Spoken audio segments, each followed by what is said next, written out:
Dungeon Crawler Network presents Tales of Tamriel.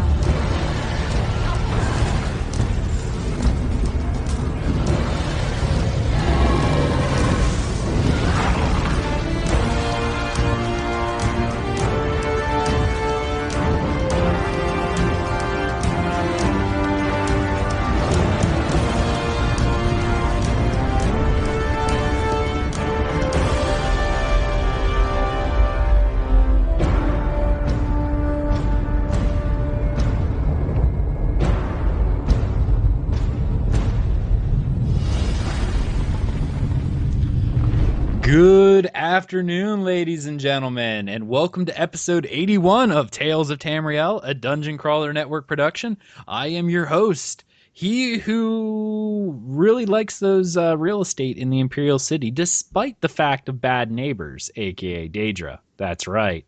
And with me this afternoon, well, he who's running the stream and running around Craglorn with a cat, another cat, and another cat. I mean, it's so much cat, it's insane. That would be Nate. How are you, Nate? I'm good. It's almost predictable, isn't it? Just me running around a dungeon full of cats. Well, I mean, do you like cats? Are cats a thing? I'm partial to the feline quadrupeds of this planet. Now, do you... Now, this is something I'm sitting here thinking about going, do you like cats and are cats liking you, or are you tricking the cats into liking you by carrying moon sugar in your pocket? I paid for them, so they're going to do everything I tell them to.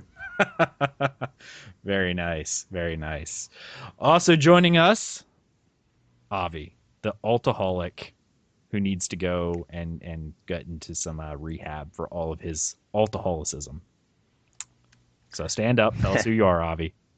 I'm Avi, and I'm an alcoholic. Hi, Avi.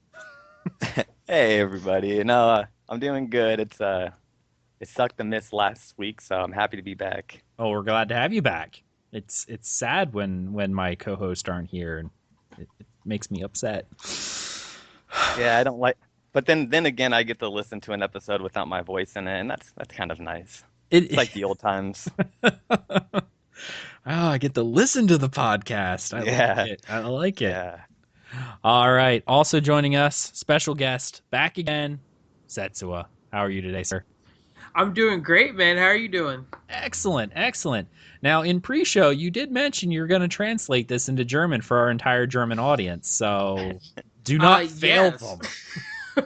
It will take about a couple of months, but I get half of it done. All right, so by the time you actually translate this entire thing, everything we would have said will be irrelevant. Ja. All right. I like it. All right, guys. Well, we had quite a bit of news this week. Some of it was kind of like whatever, but there is a good bit of news, and we're going to go over it right now. First off, we had another patch for the Elder Scrolls Online. Patch 2.1.5 hit this week, which was an incremental patch that fixed a number of known issues from the latest update, including UI scaling being reset, which I didn't really reset my UI, so it didn't really affect me. Crown Store consumable scalings, missing fires in Veteran White Gold Tower, and more. Size of the patch was approximately 275 megs for English, 500 for German, and 1.2 gigs for French. My goodness, those French people. You have to have such a large patch. So, the one thing I noticed that they didn't fix in here, which honestly I think is probably my massive complaint, is the loading screen bosses. I'm pretty sure they need nerfed, like really hard. Yeah, they didn't even mention them. People were surprised. Yeah, it is a little surprising. Nate, before the show, you and I were talking, and honestly, we were going nuts over the Imperial City, how much we liked it. It's not strictly speaking what I said, but yeah. Well, we were going nuts about Imperial City. Yes. Yes. Yeah, we were going nuts about Imperial City. But honestly, yeah, the load screens are about the only thing that are making this very, very difficult to do. Yeah, I've got an SSD running inside of this. I've got like twin NVIDIA GTX 970s in SLI. It's a very powerful machine, and it takes like 2 minutes to load Crackle. Ooh, Riddick. Totes Riddick. Yeah. I'm playing the game right now as well, and I did something incredibly stupid where I jumped into Imperial City, and I got on top of the, on the safe spots that you're always on top of, and I accidentally clicked the button to go back into the the Alliance base, and I'm like, no, that's gonna be 10 minutes of loading. I thought I was getting ready to loot a chest or something, and here it turned out I was just activating the door again. So that kind of sucked, but it is what it is. All right. I don't know. Did anyone actually play any of the new dungeons yet? I played. I went through some of the Imperial City dungeons. Well, one of them. Well, the sewers. It's good. It's fun. It's very different. It's quite difficult at the same time. Yeah. I was doing a veteran. What was it? The veteran. Not sewers. The prison. White Gold Tower. No, I haven't done the White Gold Tower yet, and we were with one VR16, two VR15s, and we scaled it down to VR1, and we were still getting murdered. I've heard it's very difficult. It is, but I liked it. All right, I'm trying to go through here a little bit faster. There were some issues with the Imperial City prison in both normal and veteran. And this is something that I haven't had experience with myself, but I'm kind of curious. The way they talk, do they change the bosses? Like, I feel like the Imperial City normal and veteran dungeons are the exact same bosses. Like how when you go into the veteran modes of other dungeons, they change the bosses and the storyline. Yeah. But I haven't checked that, so I'm not too positive. I'm thinking it's the exact same dungeon. Huh. Just scale, kind of like how World of Warcraft did their veteran dungeons. That's what I'm thinking it is. I could be wrong, but I don't know. I hear one of my Khajiit, they're fighting. Bad Khajiit. Bad Khajiits. Well, it's because there's only one window open and 4 of them, and they all want to fit in this tiny little window, and it just doesn't work. So, yeah. So that was the patch. Wasn't a whole lot. It's nice to see that they fixed some things that were causing issues, but the major issue, at least that I feel, that everyone feels, is loading screens, and I'm really surprised they didn't fix it with this patch. So, all right, let's see what we got going on next here. Next up, new Elder Scrolls Online T-shirts in the store. Woo. I kind of want to get everyone's opinion on these. I personally didn't like them, and let me rephrase why I didn't.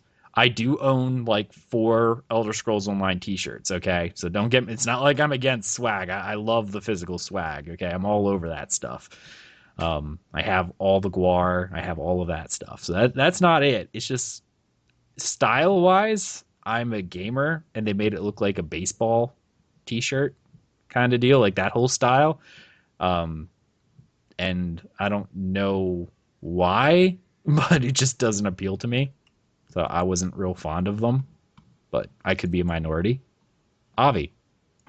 No, I do not like them. They remind me of like a college fraternity kind of style T-shirt, or like you said, baseball, which it doesn't fit for Aldmeri and Daggerfall. I can kind of see this shirt if it was like Mages Guild, Fighters Guild, but even in that, I'm not a fan of the art style. Yeah.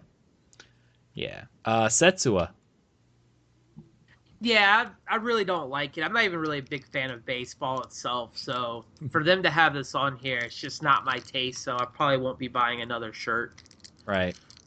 Nate, what about you, sir? I don't care about T-shirts. This is what I want. I want them to release real versions of some of the clothes in the game. Like, they should release real versions of the costumes. That's what I want. I want to walk to the shop in a wedding dress. I want to wear... I do. I want light armor to go shopping. Right. And that's what I want. And you know that we buy it. This is the thing. Oh, yeah. I would. Oh yeah. Oh no, I totally would.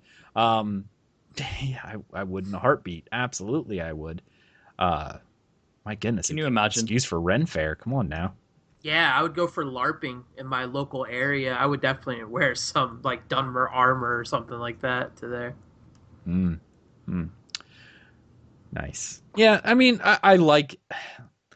If one thing in a game, you guys all know I'm kind of outspoken against the Crown Store for in-game stuff, which because it's just I like to be able to, earn things in game. But if you give me physical swag to walk around like my town in to give off the game, there's a reason why I have like 3-year T-shirts and continue to buy more. Every time there's a sale, I have to buy myself more Elder Scrolls Online T-shirts because that's just something that I remember back in the day, playing World of Warcraft during its height, walking around in like a World of Warcraft hoodie or something like that. And you just see people in the street and they're like, "Oh, you play too? What server are you on?" And so I like showing off the games that I play with clothing and apparel and things like that. It's really cool, and that's what I like to do. So.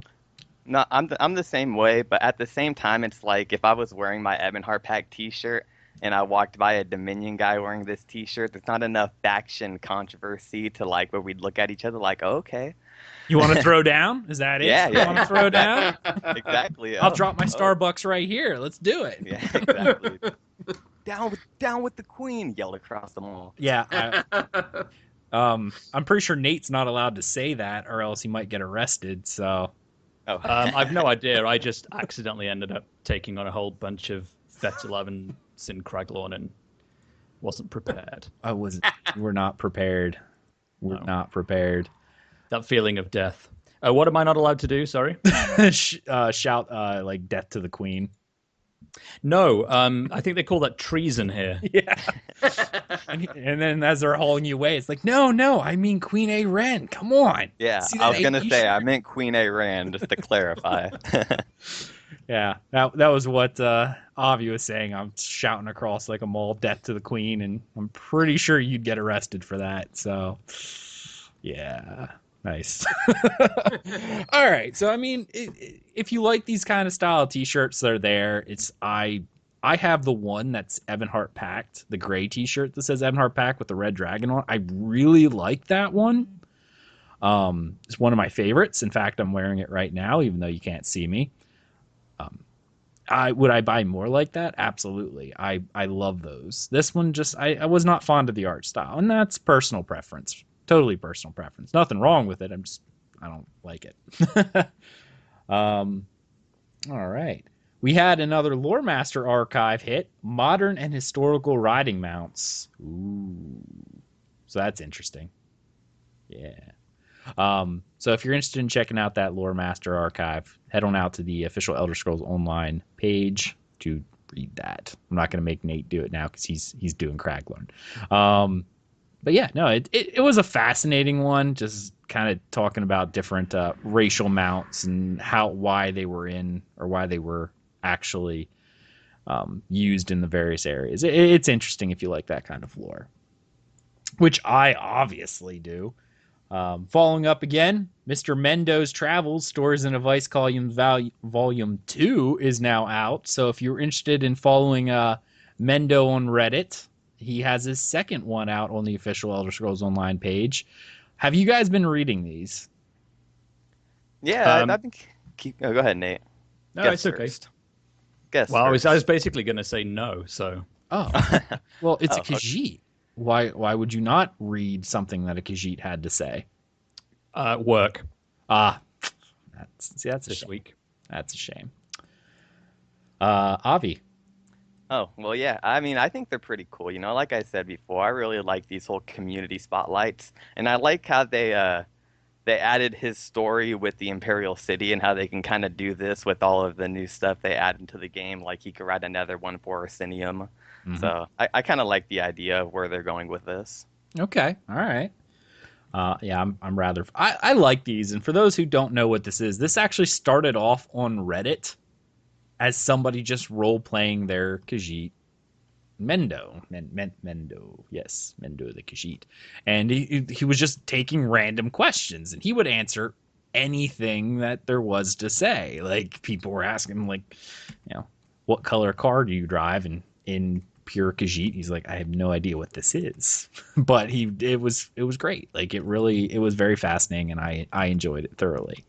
It's just funny to get a laugh in, so it's kind of nice to see Zos, bringing this out. So yeah, that's another one. I like it. All right, let's see here. I'm going through this news as quickly as possible because we have quite a bit of things to talk about in our Tales section. But first, there was another bit of news. Population increased slightly in the campaigns on the US EU PC mega servers. This does not apply to consoles. This only applies to the PC. So they've increased the population. This is from Brian Wheeler. Based on queue and population numbers, we have opted to increase the population cap slightly on campaigns in the US and EU on PC Mac to help relieve some of the queue pressure. Our current suite of campaigns on the EU and US will remain as it is for the time being. I guess that's on consoles. So, anyone surprised by this? That's Avi.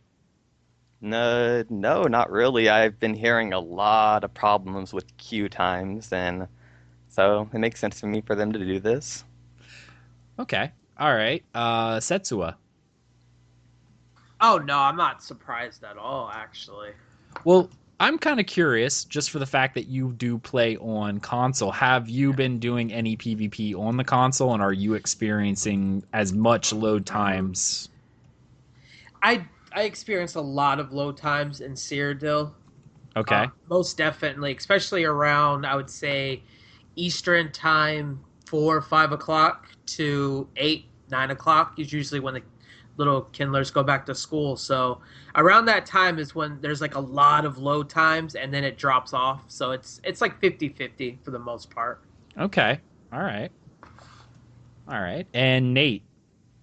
The biggest problem I have is the loading times regardless of the queue. I've never had a problem with queuing, to be honest. On the EU server, it's not too bad, but the loading times are what drive me nuts. Yeah. They can be long. To give you a really, really English explanation, it can be as long as it takes to make me a cup of tea. Like I can go make a tea, come back, and then it'll have loaded. That's a very English answer. It is. I like it. Okay. Well, how long does it take you to make a cup of tea? I don't know. As long as it takes a damn thing to load, about 3 minutes. Oh, that It's is not. pretty It doesn't excessive. take. Yeah, it doesn't take exactly 3 minutes to do, but it can take a couple of minutes sometimes. Well, that is unfortunate. Yeah. See, I'm not experiencing any queue times, but then again, I'm playing on Thornblade, which, all right. Yeah, I play Thornblade. Oh, awesome. I know it's not the popular campaign, like, because I'm looking at the campaigns right now. For you, it's Azure Star. For us, oh yeah, no, Azure Star here is capped out right now, full for everyone. True Flame is also full because I think the reason why so many people are going to these ones now, and let me fill this out because I was looking at some of the other ones and how they're not really that full. Chillrend is capped out for EP right now, but the other guys have nothing. The resources, Hatteras is capped for Aldmari Dominion and Daggerfall, but there's like 0 EP presence at all. Whereas Thornblade right now only has 2 bars for EP and 1 for everything else. It's not heavily used. And the reason why I'm thinking it's this way is because of the change to the reward systems since this update. Remember how much rewards you get for the 30 days with the chance at the gold items? Yeah. I think that's why those campaigns are experiencing the issue now, because everyone wants to go to these campaigns where there's a chance of them actually getting some decent rewards, not just whatever it is that they normally get, which was almost nothing before. Before it didn't really matter, right? Because you weren't really getting much of anything anyway. Well, that's the thing. I mean, I've not been a massive PvP player until fairly recently, and even now, I'm not very good. I'm still kind of learning a lot of the mechanics of the PvP stuff, but I've never really known what exactly I'm meant to be getting out of PvP in terms of rewards. Like, I just get them every now and again. I don't really know what I did to get them. Right. So I never really noticed any of these changes yet.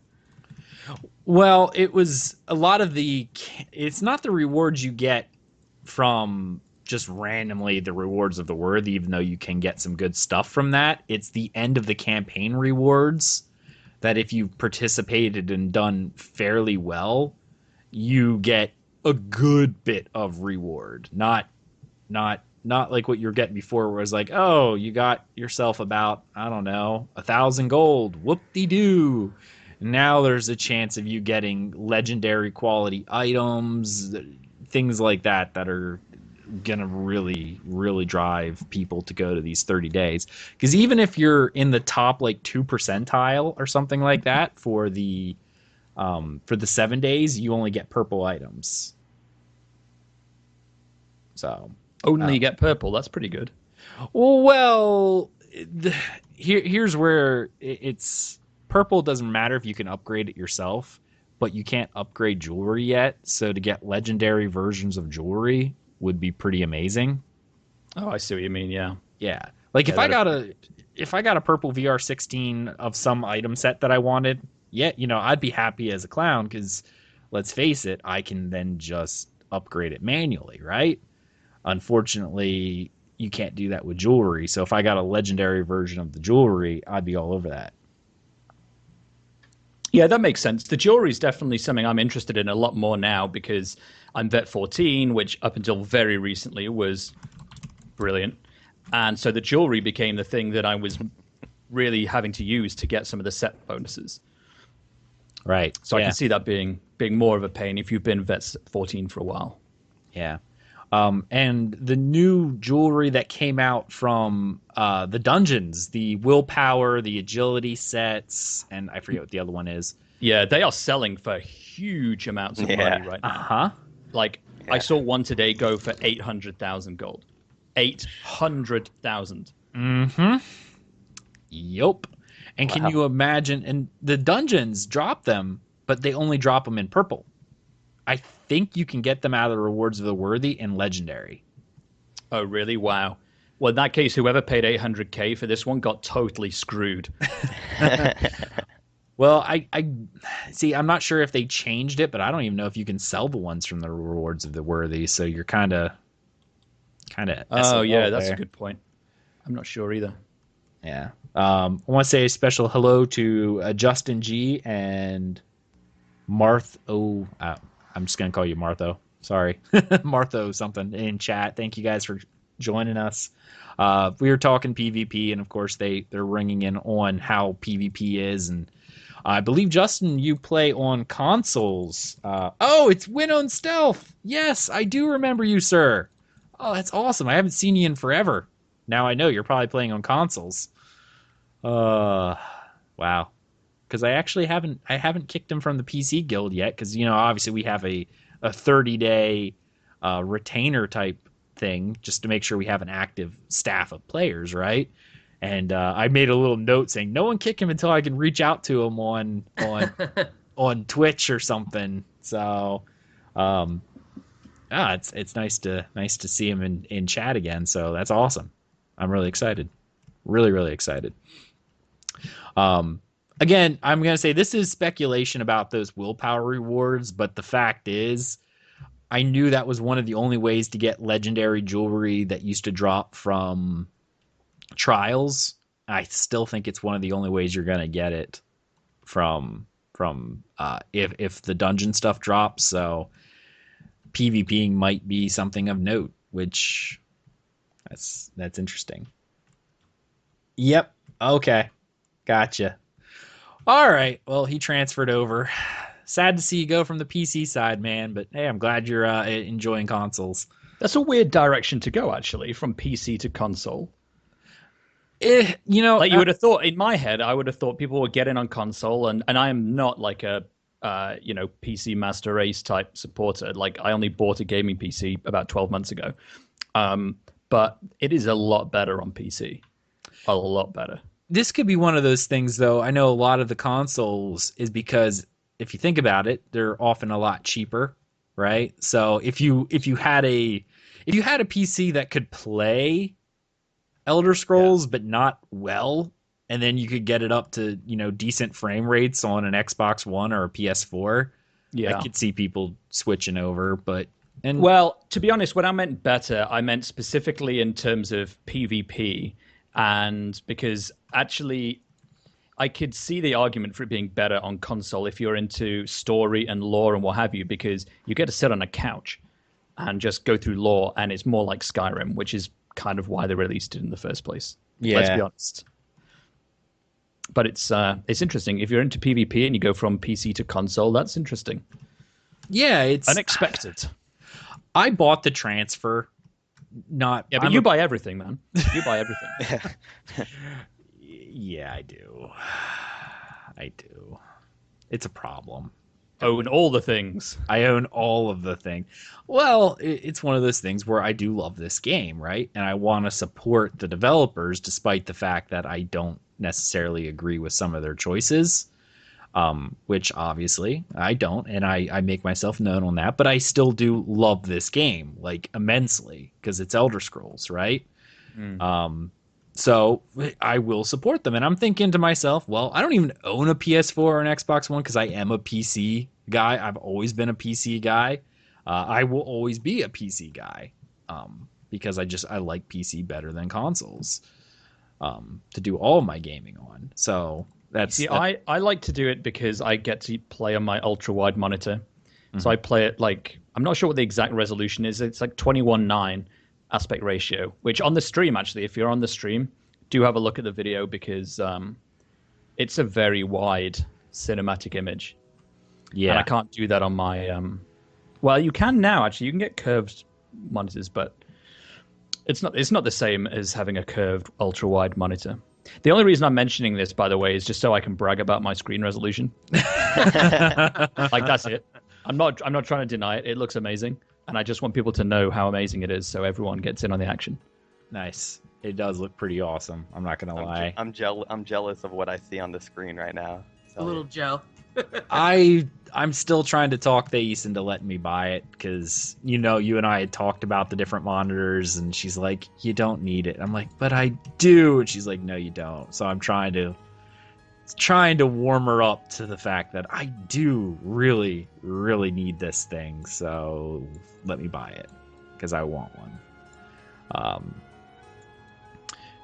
Let's see.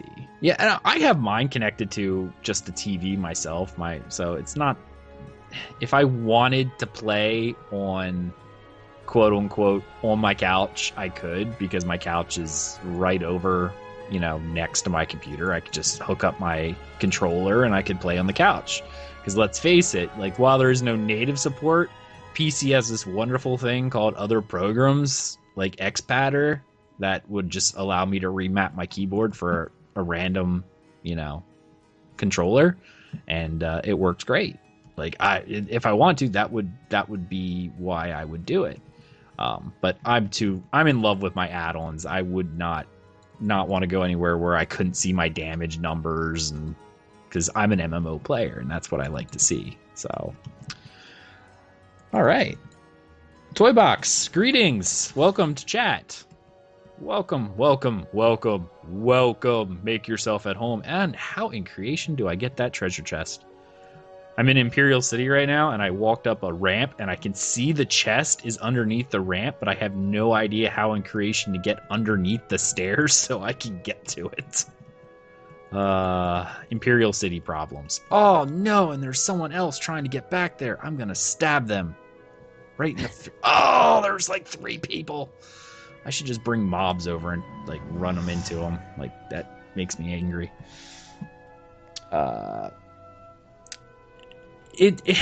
Xpatter does not beat native support, but I mean, they are going to bring that to PC, which then would nullify any reason for me to ever go to console. At least that's what I feel. So, yeah. Toy Box, it's not... the topic wasn't PvP versus console. It kind of went off topic because we were talking about campaigns. And whether or not console was seeing some of the issues. And then I saw somebody in chat who used to be on PC who now plays on console. And then we kind of ran off into a tangent. That's all that was. We were actually just talking about the update to PvP campaigns in PC. All right, well, let's go ahead and we'll move on to our next topic, which is the kind of a sad bit of news. And I'm upset about it. I know some of the other people in our community are as well. I know I was speaking to Varwin from Quest Gaming Network about this, like the day it happened. I was like frantically texting him that the Tamriel Chronicle and the Tamriel Town Crier are being retired. And this is from the official forums from Jason Levy. Ever since the first issues of Tamriel Chronicle and Town Crier, we've spotlighted your Elder Scrolls Online Tamriel Unlimited creations, including art, music, videos, podcasts, articles, and events. They've had a great run. Today, we're announcing that we'll be retiring these programs. We will continue to regularly share your creations with the world. We'll simply do it via our social media channels, here on our official forums, and our ESO Live. Please continue to send your creations to us at the aforementioned address.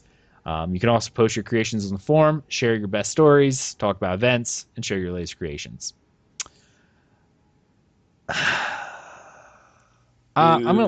Yeah. Who wants to take this first? I like the Chronicle, or the one that shows a lot of the art, because it is interesting to see other people's interpretations of characters and areas. The problem I can imagine they're having is that those things tend to take a lot of time to find, to curate, to post, and they're probably just looking at the page view numbers that they're getting on those sites, weighing it up against what the people who are managing them could otherwise be doing for the community, and deciding it ain't worth it. It isn't worth it. And I can understand that. I think it's a shame, but there are also so many places out there, people posting their own stuff on forums, that I don't think that it needs to be curated by ZOS necessarily.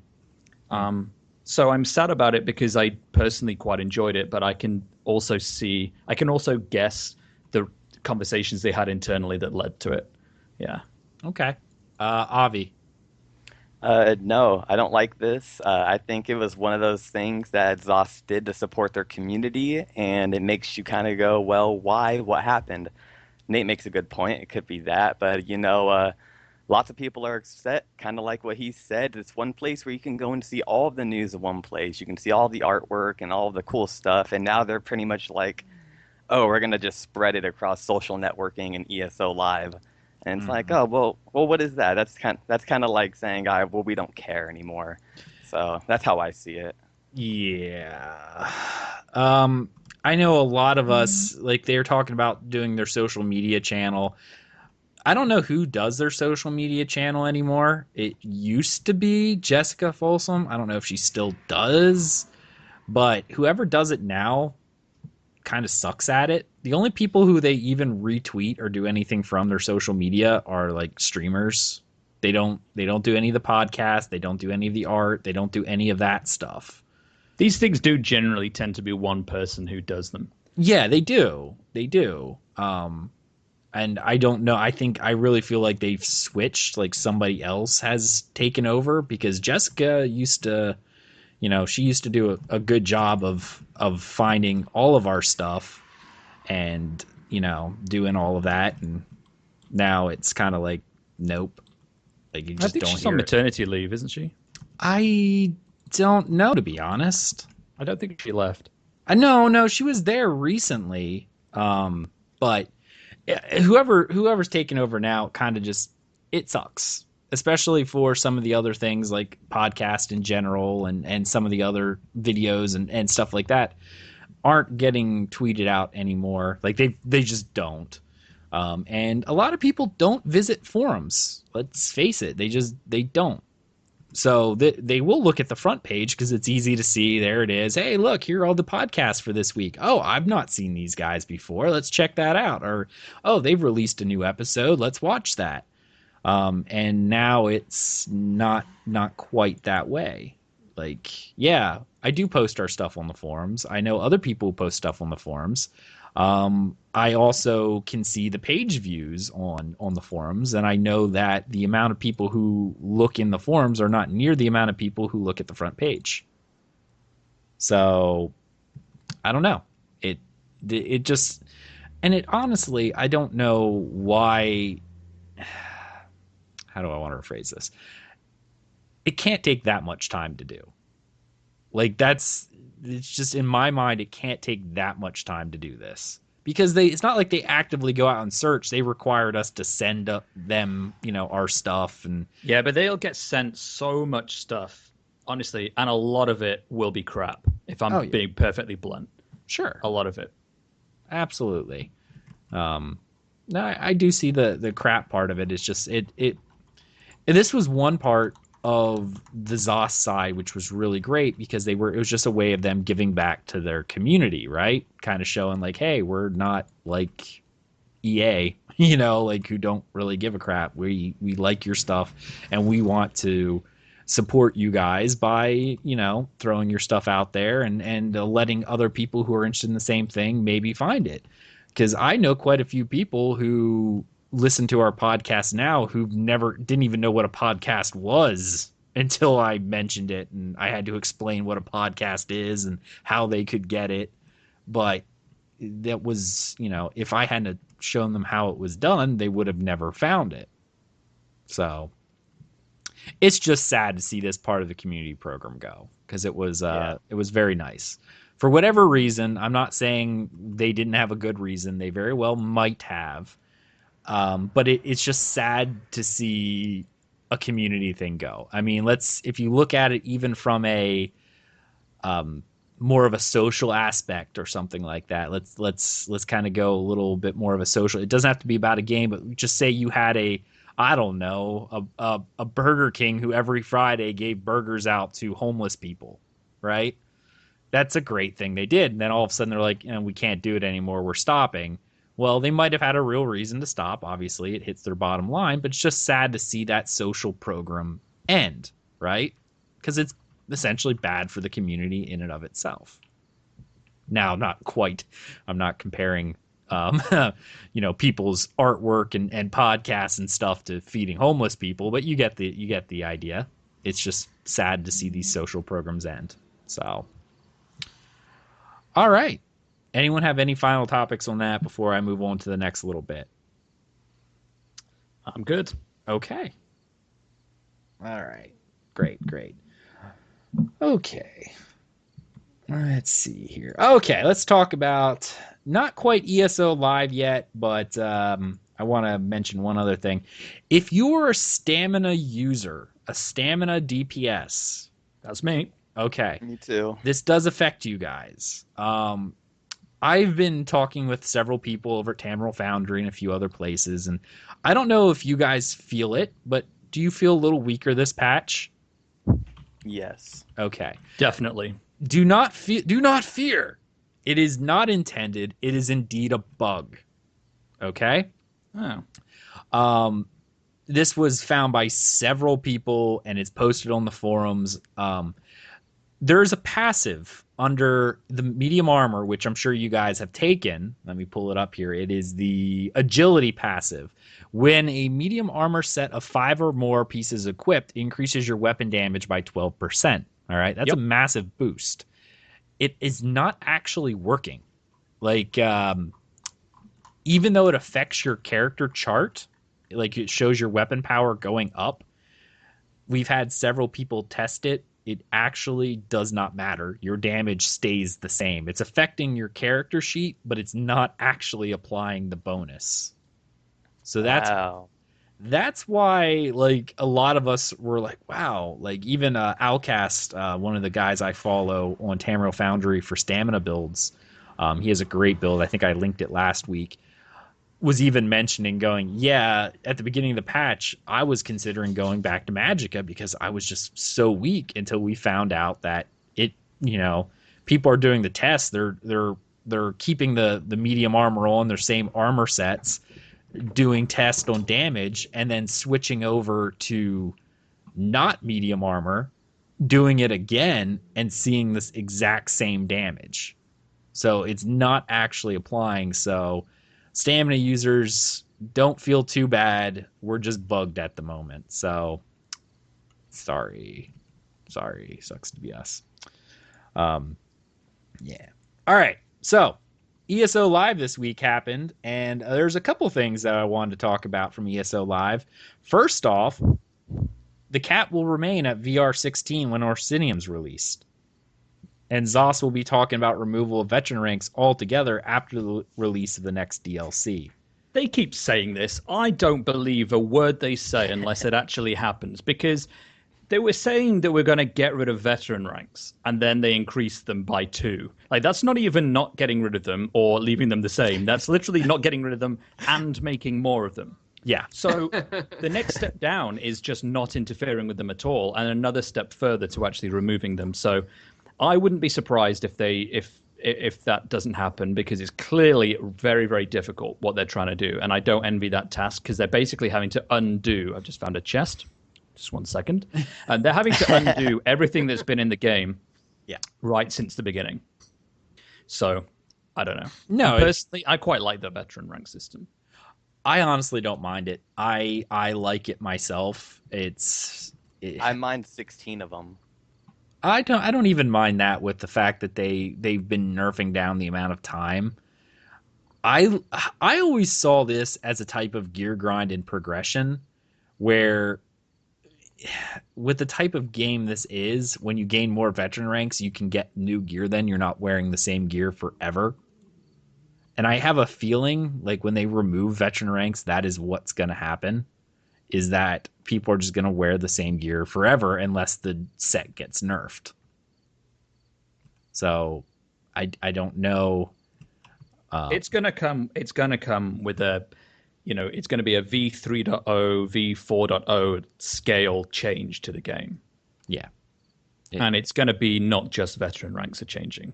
It's going to be like, it wouldn't surprise me if they change the whole concept of a set bonus. Like you get a bonus specific to each piece and they leave it at that. Or you level up in specific pieces of armor. Like you level up your arms versus your legs. Like I think they have to change things at that level rather than just keep things the same as they are, but just change the system. It's going to be, whatever they're doing, it's going to be huge. I want to do another shout out here. The unofficial Elder Scrolls pages is in our chat room. So that's awesome. I love you guys. You are like my hero. And I know Nate probably feels the same way. Oh, I adore those guys. Yeah. Unofficial, officially, but officially official in our hearts. Mm-hmm. If you're a lore nut, definitely check them out. uesp.net. Fantastic resource. They said that veteran ranks were supposed to be temporary, if I remember comments from an old lead dev correctly. Let me add on to that. Originally, veteran ranks were not temporary. They were... It's interesting if you go through the development. When the game was first released, there were no veteran ranks. Or not even when it was first released. I shouldn't say that. When it was first in alpha, very, very early, before they added the silver and gold content, when they originally faction locked it, veteran ranks were not added. Everyone was supposed to get to 50 in their zones, and then they fight off. And the only way to get to other zones was to make an alt. People complained, saying they wanted to go everywhere on one character. So then they had to come up with a way to allow people to still progress their characters, and they came up with the first iteration of veteran ranks. That's how the game launched. The whole reason why veteran ranks even showed up was because they made the change to add the silver and gold content that was not originally in the design of the game when it was originally conceived. So that's how we got veteran ranks. They decided to quote unquote remove veteran ranks after they had such a huge drop off of subscription numbers because of how grindy people felt the veteran ranks were. And I also Which they were. They were, but I also think it was a combination of they made the zones difficult, which I would have liked, but obviously in today's modern games, people just, they don't like that kind of difficulty. And it was such a departure from the 1 to 50 experience, from when you could solo everything in 1 to 50 up to the veteran ranks, where then it was like, if I don't have a group, there's no way I can down, if I get a group of 3 veteran mobs on me, I'm dead. So that was when they said, okay, we're going to remove veteran ranks when we come out with our new system, the champion system, because they wanted to have a way of advancing your character post 50. Well, veteran system or champion system, as you know, came, and they weren't ready to remove veteran ranks yet. So that's why we still have them. Yeah. Yeah, that's the story. I just wanted to clarify how all of that, how we ended up where we are today. That is how we ended up where we are. So if you really think about it, all the stuff that we hate could really be blamed on ourselves. The whole reason why they added definitely. veteran was Yeah. because we wanted to go everywhere on one character. Well, now that you say that, I'm actually pretty happy we have veteran ranks, because I was one of those people complaining about that I didn't want to have to make alts to see all of the land. So. You not wanting to make alts? Gasp! What? that all started after I started playing this game. Okay, all right. You didn't want to be forced to make alts. You wanted to make alts Yeah. for the sheer joy of making alts. I See, when I play Skyrim, I have a jack of all trait character. This game, you have to be a Nightblade or a Templar, so it forces you to play alts. Right. No, I hear you. So, no, I completely understand. It makes sense. Oh, and I see a DC character right now, so I'm trying not to die. But he looks really, really scary. I'm sitting here staring at him. I don't think I can take him because he's probably wearing PvP gear, and I am not. So I'm gonna hide in a corner and wait for him to leave. That's how I feel every time I go and I'm about to attack somebody, and all of a sudden they do like ferocious leap, and I'm like, oh man, it's a Dragon Knight. I'm like, oh no, get my Templar out of here. Right. Because I have problems with Dragon Knights in PvP. Oh man. Yeah, and that seems to be all I run across. So.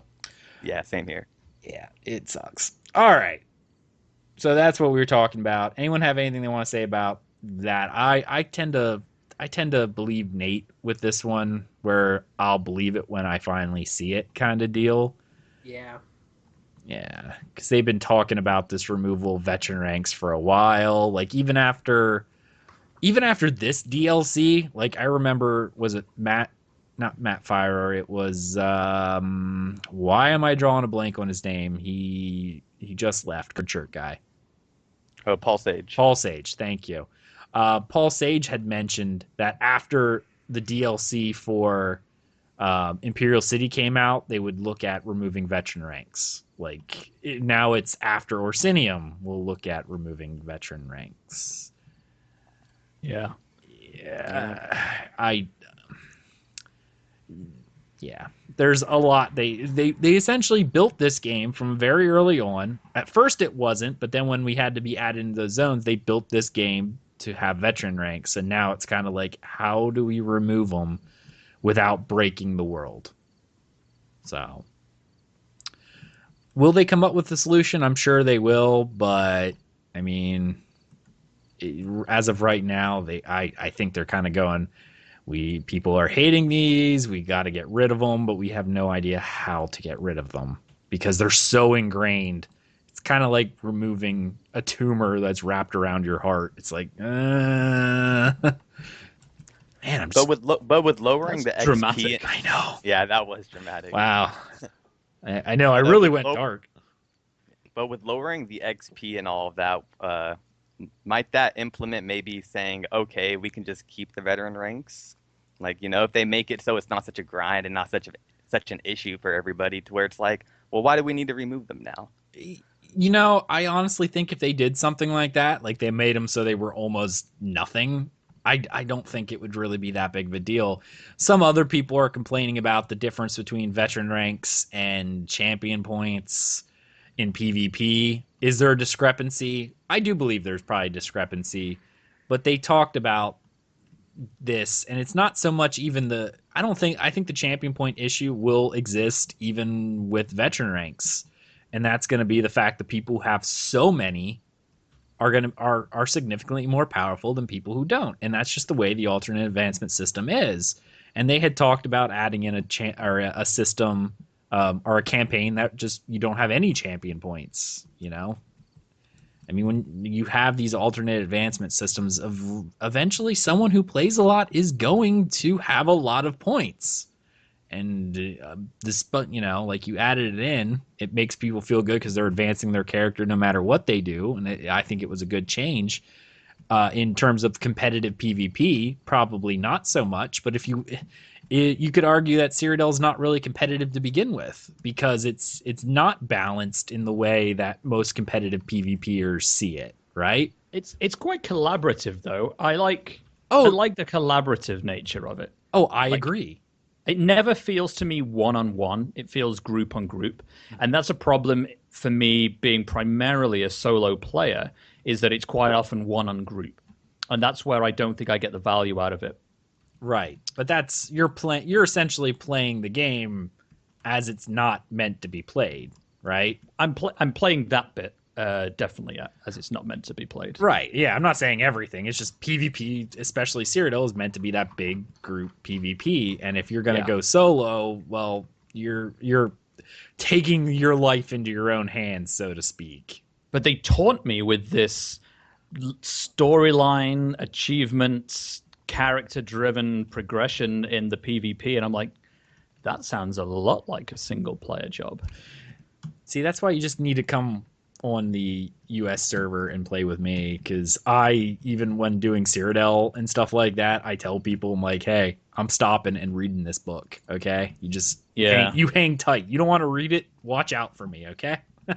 You know what though? I've looked at what is my. I'm not going to do it now because I'm fighting a boss in Chronicle, but I played the game for something like 28, 29 days of gameplay time. Like that's a really quite frightening amount of life. I'm not ready to do that all again just to change servers. This is true. Yeah. Zots, I'd love to allow us to change mega servers. Just merge them. I would actually be fine with that. The EU mega server used to be in New York, or it used to be in the States on the East Coast. And honestly, it's now in Germany. I don't notice that much of a difference.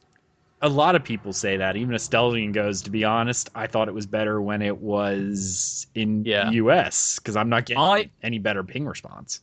I think we are seeing it through London eyes because if you're in like Eastern Europe, you are going to notice. Sure. You are definitely going to notice.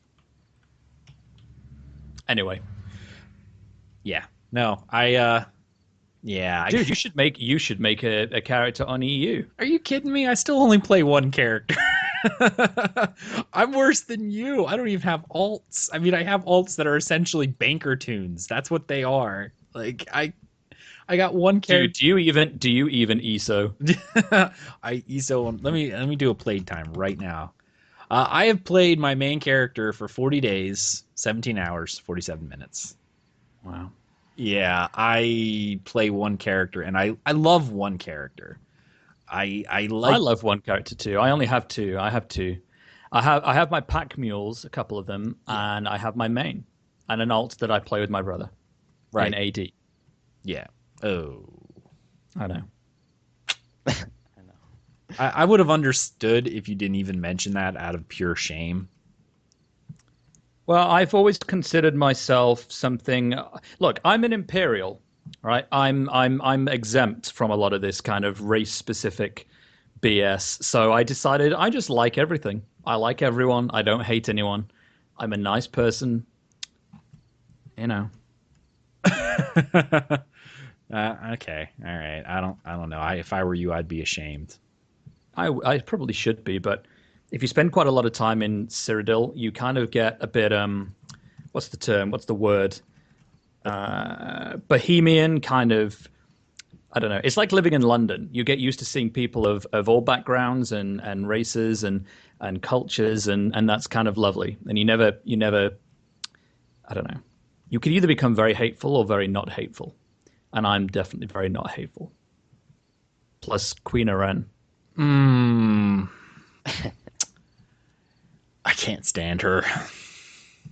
And listen, I've done a lot with that queen, and she likes me. Oh, Do you know what that? Do you know what that does to my ego? There's no ego quest line. But trust me, if there was, I would be maxed out on all stats in terms of my exploration with that queen.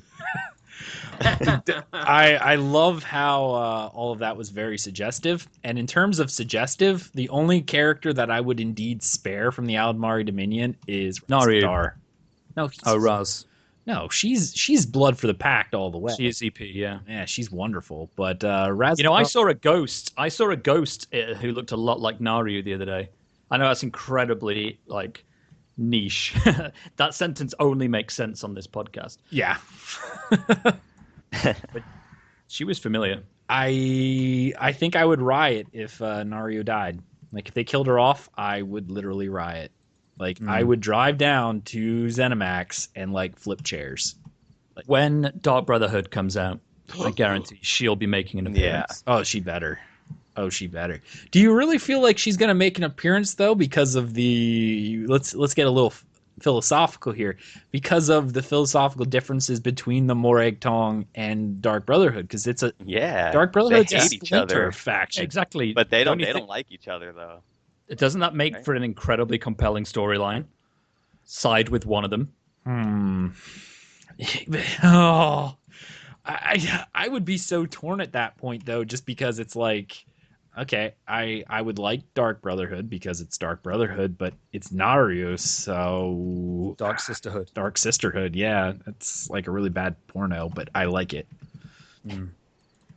Yeah, I love her. She's fantastic, and I don't think they'll kill her off. Oh, they better not. They better not. I don't think so. Oh my goodness. Too many people love her, We were talking about that, some of the main characters, like Queen Aren, I think she sucks. But then again, Jarun the Skull King's kind of meh. You could argue that Emmerich's a little better, but I think it's just because of his voice actor. I think he's interesting, but even he's kind of eh. It's the side characters that are interesting. The Razumdar, the Darien Gutierre, and Stibbons. Oh, Stibbons. Who doesn't love Stibbons? Those side characters are really the ones in my mind who are the memorable ones. It's I fight for the pact. Yeah, my king's Jarun, but I have Naru. Yeah, right on, right? I just don't feel that much pride for the king of Skyrim. But the side characters are really, really cool. Toybox says, for me, it's Shalador Quest with Sheogorath and the Oblivion. Sheogorath was hilarious. Yeah, Shalador's really cool too. Oh, Shally. Yeah. Old Shally. I love Sheogorath. He's one of my favorite Daedric princes. Even though they had a new voice actor, but yeah, he still did really good. From the Skyrim one, or did they? Well, the voice actor that did Skyrim and Oblivion, they didn't ask to do it again for the Elder Scrolls Online, so it's a whole new actor, and a lot of people were very upset about that. I honestly didn't even think they would do that. The old actor was Wes Johnson, and man, he's amazing. Wes Johnson, that name's really familiar. What else does he do? He does so many voices. I want to say some, but I'll probably be wrong, so I'm not going to. Okay, so he's just a heavily used actor. Okay. Yes, they do that in just to sort of step outside of the game for a second. In Destiny, they just replaced they just completely replaced one of the characters. I haven't played Destiny really, but one of the little things that follows you around everywhere. He was voiced by Peter Dinklage. Yeah. And he didn't want to or couldn't do some DLC VO work, so they cast him and got the new actor to do all the old lines, so it was consistent with all the new lines, which must have sucked to do that. Right. They even added a couple lines for the Prophet in ESO that has a new voice actor. Sometimes you'll hear him yell out, and it's like, what the heck? Did the Prophet just say that? That wasn't his voice, and it's a whole different voice actor. Well, that's because, again, this goes back to the changing of people didn't like being shoved into those islands.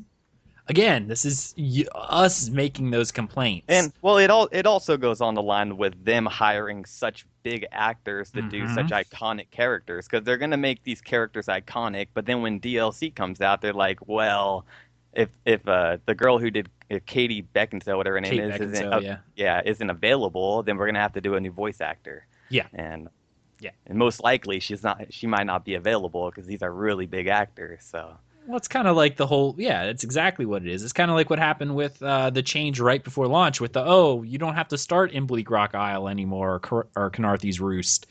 It's like, would you get these guys, Kate Beckinsale, to come in for 2 lines? Because essentially they changed the opening line only. Because remember when you landed on the island, they're like, I'm here in a land of whatever. Like they changed all of that. And say, I'm in a place called Davin's Watch. You should head there. But, when they changed it, it's like, well, I am in Davin's Watch, sir. So yeah, exactly, yeah. It's like, do you hire these big actors to come back for 1 line? Most of them be like, no, I'm busy, Yeah, they did the same thing with Final Fantasy Realm Reborn, Heaven's Ward. They changed everybody's voice in that expansion. Like, no one sounds the same. Yeah. Well, they did. What was another game that did that? Guild Wars 2. They had Felicia Day, who did Zoja's voice, and for several scenes that she was in for the Living Story and stuff like that, they didn't even have her voiced because they couldn't get her in to do the voice. So they're like, well, let's just not voice it. Oh. So, yeah, it is kind of interesting like that. So, all right. Wow, that was interesting. Tabbed guild banks and guild bank permissions are coming next year, maybe with Dark Brotherhood. Nice.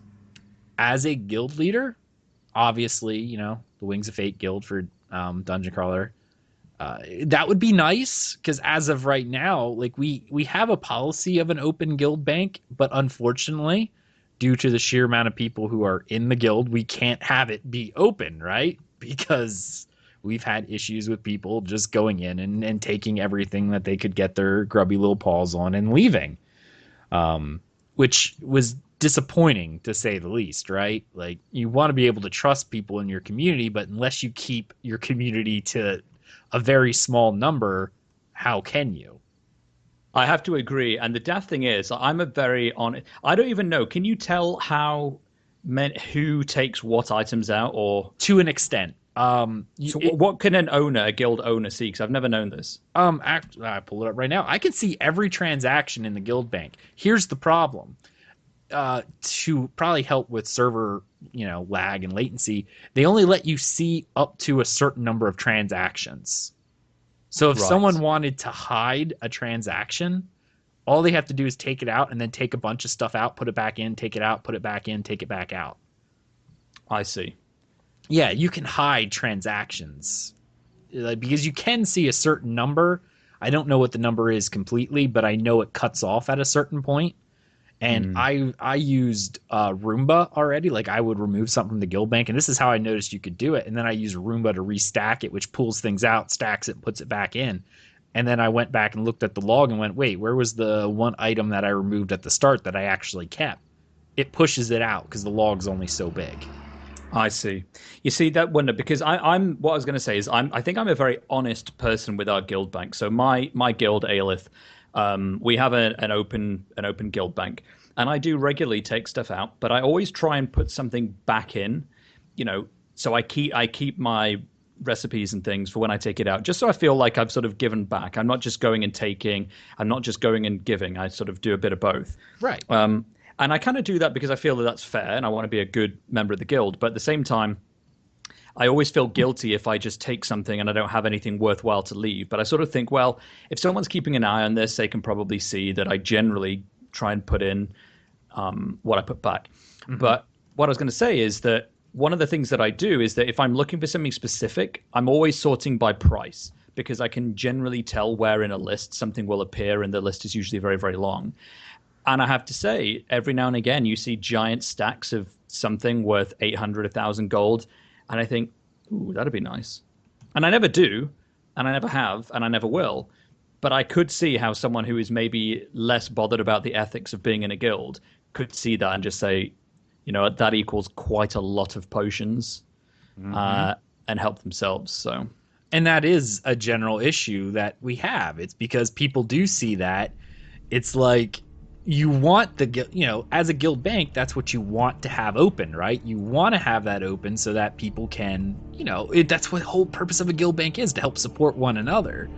But when you can't control, or when you have a very large community that, you know, you don't necessarily know, like in DCN, we have a lot of listeners. Like, do I think we have the best listeners? Absolutely. But, you know, it would be irresponsible to assume that everyone who listens is going to not look at that stack of, you know, Rubinite and go, wow, those sell for 150 gold a piece, and there's 1,000 of them in here, you know, taking them out at level 2 so they have a big bankroll of gold to start. yeah, exactly. You know, and in games like this that are, I almost feel like it's a generational type thing. In older games that were more group focused, MMOs that were group focused, that's where guild banks kind of began, because even if you had the best gear, you couldn't do it by yourself, right? You just needed huge amounts of people to do these things. So guild banks were a way of funding a guild to get together and do things. It was not so much about the individual. And in other countries, specifically Japan, for instance, with their Final Fantasy, they talk about the mentality of the player. And maybe, Nate, you can give me some insight here. But the mentality of the Japanese player, and they talked about this in their game, is group first. Like, it's all about downing something for a group, whereas at least in the US has that hero mentality where it's all about me. I'm, you know, the Lone Ranger. I'm the hero of the story, and therefore it's a very me type of mentality. Yeah, but I think as well there's I don't know, like the MMO and esports side of things in Asia is just historically quite different from what it is over here and what it is in the US. So I'm not sure exactly how that has translated over the years. Right. One of the things that I thought you were going to say when you mentioned Japan is I've always been interested in Japanese sensibilities towards ownership, and it's really affected how digital music has not taken off like it has in the West. So things like Spotify, it's just not a big deal over there because everyone's still buying CD singles, because everyone likes, you know, feeling like they own a physical product in Japan. And so I thought you were going to say that the, you know, stores in these games aren't quite as, or rather they're very, very different because people generally have a different sense of ownership over certain items or certain things. And then you didn't. Wow. So I said that just so I could raise the talking point. Yeah, no, it's true. And man, I wish you would have been like, yeah, you talked about that earlier. Made me sound smarter than what I really am. I like it. Welcome, Jared, into the chat room, sir. Thank you for joining us. It is, and it is that sense of ownership. Whereas when people share, when it's a small group of friends, let's talk about it like this. When it's a small group of friends, the friends go, this is for all of us. This is how we all do better, right? Yeah. But when it's not, when you're not held accountable to your friends, when you're not going to see them and go, dude, why'd you take that out? Did you need it? You have some random person who, you know, may or may not follow you for whatever you do, like in terms of DCN, It's because of the podcast. We don't know everyone. It's not like I've been playing with these people for years. They listen to the show and, fans of the show, but we don't know them. We try to get to know them, but we don't know them on that level. So we've had people like that who just took everything that was of value from the bank, and we had to close it off. So, but how much of a problem is it really? Because you still have grades, and you can, if you're a high enough rank in the guild, then you can have access to the bank. Isn't that the case? Let me look. As in, not everyone who joins the guild suddenly gets all access to the whole of the guild stuff. Like you can set it to somebody So if I was in your guild, I'd like to think you would trust me with your guild bank, probably, as I would also. But if it's just a random person whose name you don't recognize, whose character name you don't recognize, maybe you want to try them out for a little bit and see if they're a decent sort of person first. Well, yeah, you can do that, and then permission is there, but the current permission is either all, like they could take everything or nothing. Yeah, oh, right, yeah. So they could go in and clear you out, basically. Yeah, exactly. So you need like a limit. They need to be able to say that you can have limits of up to 5 items per 24 hours or something. Yep, and that would be because then alts wouldn't tie into that because it would be account wide. Mm-hmm. And that's one of the things they're doing with tabs. Tabs in other games, essentially what would allow you to do, it would allow you to set permissions to tabs itself. So like you could put the items that actually have a value to behind, I guess, blocked areas going, okay, only my officers can get this. So if someone needs it, we'll help them, craft their gear or whatever with these valuable items. But we don't want any random person. But do we care if the green recipes are taken? No, throw them in an open to everyone kind of thing, and that will definitely be helpful. I guess I like that. I like the idea of having tiered access, or if you put items of a certain value in, then you get that back. So if I put in if I don't need, a particular stack of mats, I could put that in, but I can take an equivalent stack out that I do need. There you go. At least then it's fair. Oh yeah, and that's really what we're all kind of looking for, is that we want to be able to give people the ability to get stuff and to delegate permissions and tiered access without giving them everything. As of it is right now, it's either you have access or you don't. And that makes for a very difficult type of game, because it's like you could have somebody who you think is okay, and then all of a sudden they take absolutely everything from your bank and are gone. So, new weapon types are something that may be done in the far future, but not the near term. So, possibly new weapon types coming. I know people have been clamoring for spears, because that was a thing in Morrowind. Throwing knives. Underwater. They'll never do underwater. Underwater they won't do, but I don't know why they wouldn't have spears. Do you know what I wish they would do? Crossbows. Because there is one, if you do, have silver shards from the, skill line. The Fighters Guild. Fighters Guild, thanks. Yeah. The Fighters Guild skill line. Like, that is actually a pretty decent weapon, if you're using it in the right scenario. I would love to see more crossbows, and then being able to have a range of ammunition for that you could buy. Like, that would be pretty bolts. Cool. Exactly, yeah. Yeah, no, I would love to see a type of crossbow. Spears are something I'd be very interested in. You know what I want to see? I want to see throwing knives, kind of like in the beginning cinematic trailer. The DC guy has those tucked away blades, and chucks them at people. Oh, you have a skill like that called hidden knife. hidden blade. Yeah, hidden you can use that. Yeah, that's quite good. That's in the. What's that on? That is on dual wield. There's one called flying. Flying blade is the morph, I think, isn't it? Yes, flying blade is the morph. Yeah. Or no, there's deadly there cloak. You go. Deadly cloak. You get a throw of something, I think, and then there's flying blade as well, which is the secret dagger one. Jared in chat goes, how long has the game been out? I intend to purchase it soon. For PC, it's been out since April 2014, and console was just released, what was it, a couple months ago? Yeah, and the good version of the game was Remember released a couple of months ago. The first year was pretty much a beta. If you weren't a fan of Elder Scrolls, yeah, it was dumb.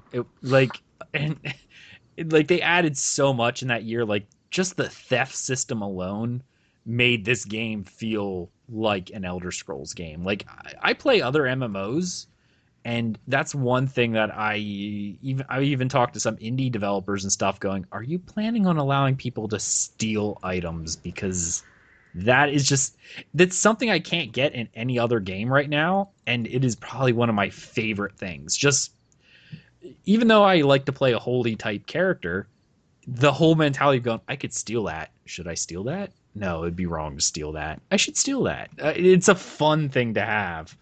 And it's just, I think it's one of the things that make this game fairly unique in the MMO space right now. Yeah. Okay, I'm killing something and trying not to die at the same time. Okay, we did that. New weapon types. Murkmire has not been abandoned. That's good to know. At least Nate, that should be exciting for you. Yeah. Sadly, it has been shelved for now because the develop team have been swamped with other projects, such as Dark Brotherhood, Thieves Guild, Orsinium. So no ETA on when that's coming out, but it has not been canceled. It's just not being worked on right now.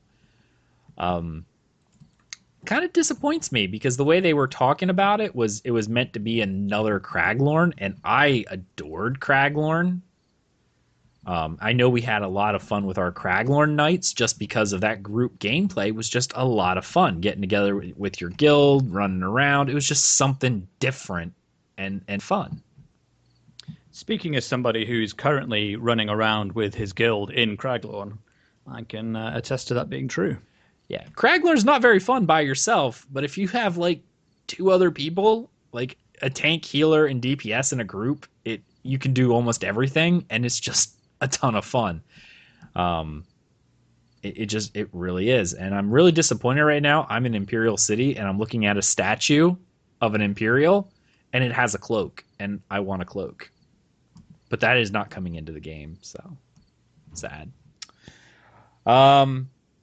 A new trial is in the works. That was from ESO Live. They have confirmed that. We knew that, and we talked about that before, so which is good. Still sad they didn't scale the trials up, but that's something else. Guards, aside from player guards, when the player portion, the PvP portion of the justice system comes out, will never be killable. I guess that's kind of good. Yeah, I don't mind that at all. It doesn't bother me. Why do you need to kill the guard? Go do something else. Yeah. Get out of town, kids. I mean, if you could kill the guard, what would stop you from being, unkillable, essentially? Right? Like, just... Yeah, you can have a big old bounty, and it doesn't even matter, because anytime a guard comes up, you just kill him. Right. Yeah, no, I like that the guards were unkillable, because it did give you that little sense of danger going, I can't just sit here like in Skyrim and kill every guard that comes at me and then be, essentially free. You can't kill them, but you can get away from them. I think it's perfect how it is right now. I agree. It definitely is. It is good how it is, because you make a game too easy. All that's going to happen is someone with a really good build is going to run out there, steal 5 million gold in bounty, and just sit there and kill every guard that comes at them. Yeah, that is exactly what would happen. You're right. Yeah. Super important note. If you've been doing the treasure vaults in the Imperial City, you should wait till tomorrow, the day you're actually listening to this podcast if you're not here live, because they will be giving 2 set items instead of 1 in next Monday's patch. I don't know if that... Actually, I could have read that wrong. It could be... If we don't get a patch Monday, it might be the next week. So check the patch notes when they come out. They specifically said when they patch, they're making it so the treasure vaults give 2 set items instead of 1. So if you have those keys, hold on to them. Don't miss out on the 2 items. So, yeah, I like free stuff, right? Free is good. Free is good. Sort of. Sometimes. Unless it's free to play, then it's bad. Yeah. Then it's really bad. And I hate these stupid casters who put ice on the ground and I can't get away. It makes me sad. Oh, I'm gonna die and it's gonna be awful. All right. In the next few months, ZOS will be looking at how Imperial City is working and will determine whether or not they want to change access rules for the Imperial City. Thoughts? I wish you could get into it without having to go in through the sewers. You just mean you just want to walk into like the front gates?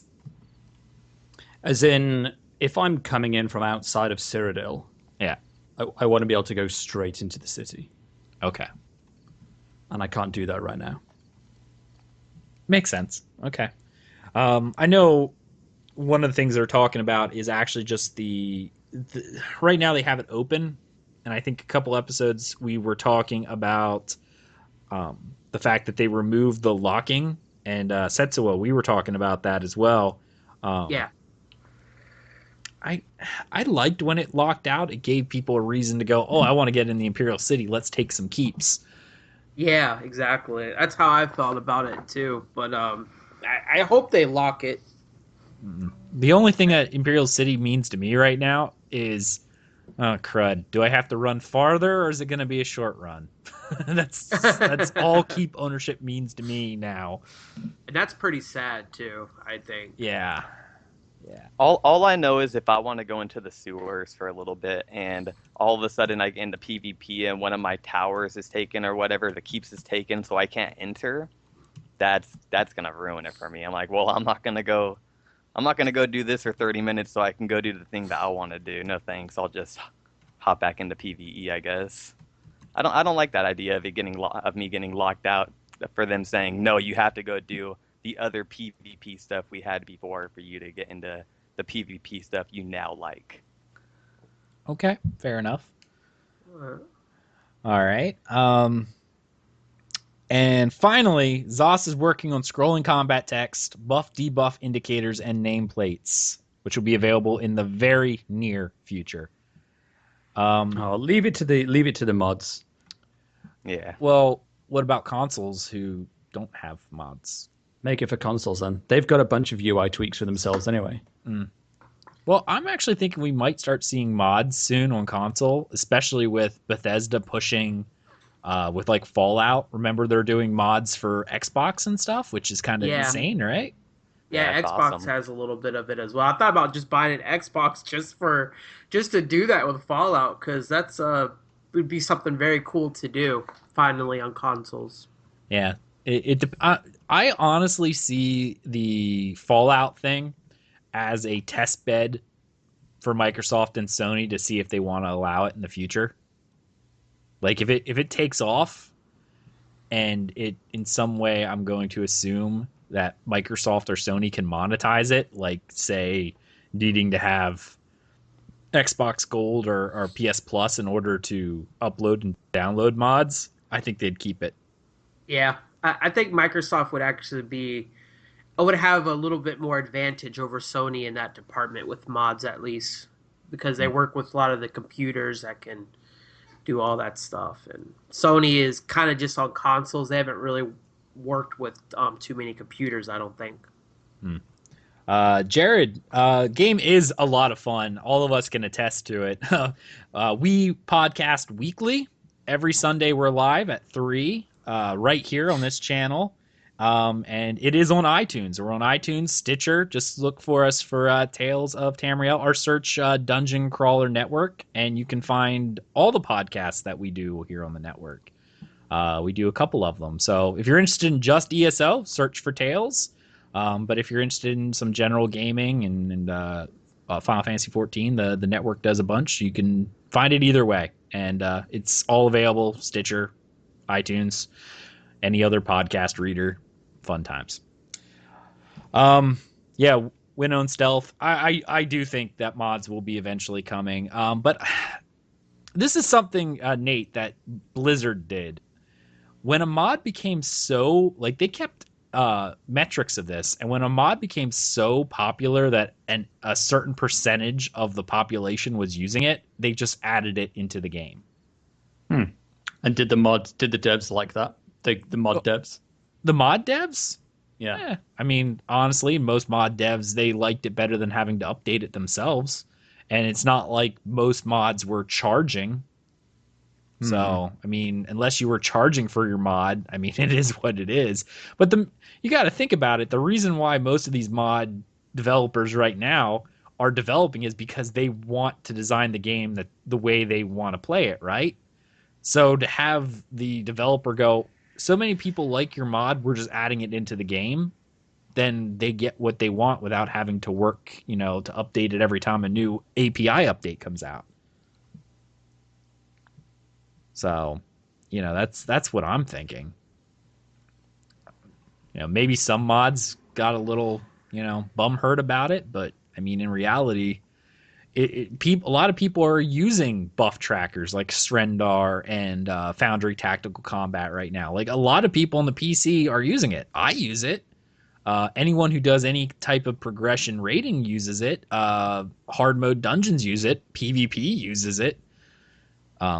So I feel like that's why they're adding it into the game, because they're like, hey, people are wanting this. More people are clamoring for this than who are not, because at least even with the people who don't want those things, they can toggle them on and off. I would rather have the option, to toggle them off and make it feel more like single player Elder Scrolls than not have the option at all. Yeah, fair enough. Yeah. I mean, hey, you don't like it, turn it off. One of the things that included in this, which is something like Thais refuses to use add-ons in this game, with the exception of one, and it was Harvin's subtitles. Because sometimes like you're walking around and NPCs have conversations. Yeah, I had that. It's like sometimes you just can't hear it. And before they fixed some of the audio issues, there were issues like hearing it. Like you'd be doing a main quest line or something, and the people would be talking, and you couldn't hear them because of some weird issue with the sound. All right. So, I'll tell you something. So I was trying to work out why, since I've been streaming, my frame rate, because I normally get a smooth 60 frames a second, and it plummeted. It's been hovering around 25, which for my rig is just unheard of.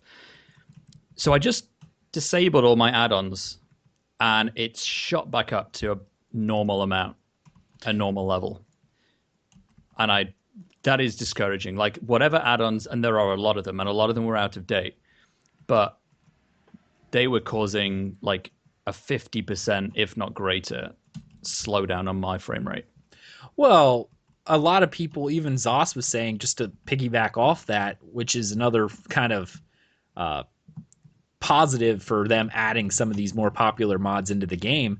A lot of the crashes that were happening when Imperial City first came out that people were reporting were due to mods, out-of-date mods that hadn't been updated. And let's face it, as much as we love this game, it's not World of Warcraft, right? Like, people leave this game fairly often, and a lot of mods, like there have been developers who've stopped developing their mods, and there's been a big resurrection type project, which gotta love those guys who are resurrecting some of these popular mods, but a lot of mods have been abandoned, right? Yeah. Because the guy no longer plays, or like I just don't like the way the game plays now, I'm not interested in it, and they leave.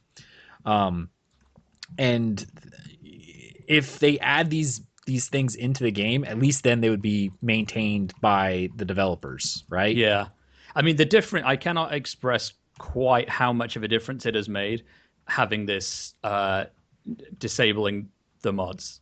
Like, clearly I'm going to have to do an audit of all my mods and figure out what's causing that slowdown, because that was ridiculous. And it's only affecting it while I'm streaming, because I'm streaming at crazy high resolution, high bit rate, simultaneously. And normally I wouldn't notice, but doing the stream, which I haven't done before on the show, doing the stream at this high res and having everything set to ultra and to max and having the dodgy add-ons, clearly that is enough for my performance to start getting hit. So that's really interesting. Oh, totally interesting. So I don't know. It's fascinating. I like this change because, as I said, even with World of Warcraft, when a mod became so powerful, or not powerful, when a mod became so used that it just was 30% of the population was using it, they just deemed, let's just add it into the game right now, you know? And I think that was good for the life of the game, to be honest, just because it was like some people didn't know how to use mods, install them, or any of that. And it was just a way of going, listen, this is super useful. Let's add it into the game, and then people can use it or not use it. And maybe not cause some of those dodgy, slowdowns. Yeah. Shoot, I remember even Skyrim did this. Back in the day, there was a mod where you can build your own house. And they checked that mod out, and all of a sudden they released a DLC called Hearthfire, and it was the exact same format how this guy implemented building a house in Skyrim. So, hey, Dalen, thanks for showing up, man. Glad you were here. He was just leaving, so I'd say bye. Well, just another little thing, kind of like what we're talking about. Oh yeah. Mods are wonderful, but if you think about it, you're essentially adding outside code into your game, into a game that's been developed for certain code, and you're adding other code into it. 90% of the time, if you send a message to the support desk with a problem, they go, do you have mods? Can you disable them and see if you still get it? They get beef for that, and for blaming mods and developers. And I am generally on the mods side of this.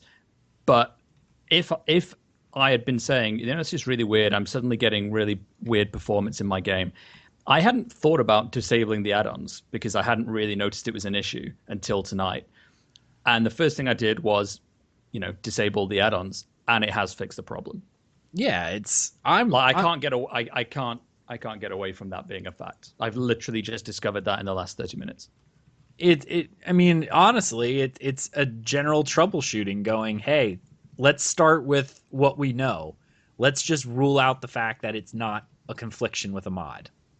Outside thing that we can't control. We control our game. We can't control what mods you download and install. So let's get back to a base so we know what it is you have. And obviously you've seen you had a massive frame rate drop until you disabled your add-ons. Yeah. So, because that's just it. ZOS does not control them. And I come from a tech background, and I know, Nate, you do as well.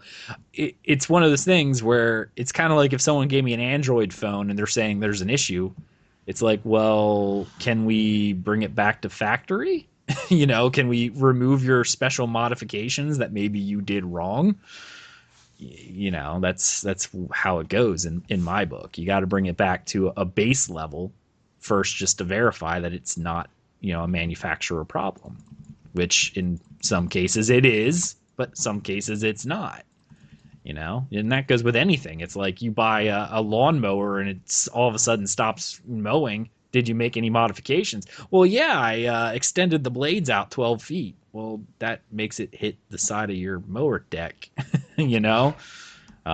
just random silly things like that. You gotta think about that. All right, let's see here.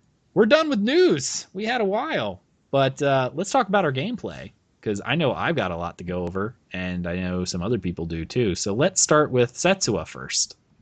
All right. Well, for my gameplay for this week, I have pretty much played my Dunmer Dragon Knight. So I've been trying to get back into the game lately, mostly because my son decided to subscribe to ESO Plus out of nowhere. So that was kind of interesting. And I've done a lot of fun story quests that I have not had a chance to do because I don't even have a veteran rank character yet. Because I literally love to explore. I wish there were some people to role play with, but that's not possible because of the chat system. But I've actually got to do a couple dungeons finally as well. So I've been very busy in ESO. It seems like the community has been better at grouping with each other, especially when it comes to PvP. That's when everyone just groups. I haven't seen anyone just kind of single it out, so it's been a lot of fun. Nice. Nate. Yes. Well, I have been getting involved in Imperial City. I find it very difficult if you're not with a group of people, which I know sounds obvious, but I tried anyway. You can't do it. It's very hard. And I'm an EP, and it's full of bananas everywhere. So it's been quite a challenge, but I've enjoyed the new environments a lot more. I've enjoyed some of the new, just the fact that everything is new. So everything was just engaging me a little more because it wasn't familiar. You know, some of the new environments. I particularly like the design of the sewers. I think they're really smartly designed, very clever. Mm-hmm. They feel vast because they've got an eerie sense of familiarity in each one, and yet you're not sure if they are actually new. So you take that turn, and it's like it feels like I've been here before, but I'm just not sure. Yeah, exactly, and I like that in general. I think that's been pretty good. Right, nice. And I'm also doing some Craglon because I'm almost at endgame, as in gold endgame. I've been trying to do it as slowly as possible, but I'm pretty much running out now. Where are you? Are you veteran now? Yeah, V14. Okay, V14. Okay. But I was waiting to max that out until there was some new content, and then we got new content. So I decided to carry on a little bit, but obviously I'm leveling up a lot faster now. So yeah, the 15% experience nerf to the veteran levels. No, that went pretty well. Are you I know you've been playing the Imperial City, and I'm not going to ask for spoilers, but did you do the main quest that was there? I started it. I haven't done as in finished it yet. No. Okay. Pay close attention. It's really good. It's really, really good, sir. I have the final quest to do, but this is the Drake of Blade stuff.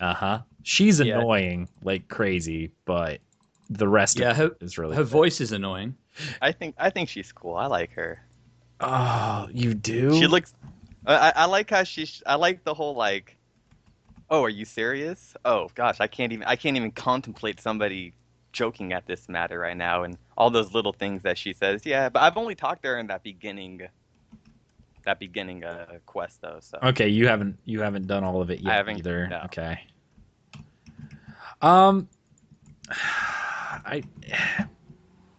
Wow, I just got murdered and I don't know why. I gotta toggle that recap. Wow. Huh.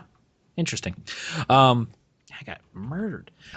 She annoys me. Like, she just really does. And I get that's the type of character they tried to make her, but the story though isn't very enjoyable. Like when you do it, follow very closely. You're a lore hound like me. There's a lot of references to a lot of things that'll make you go, oh, I know what that is.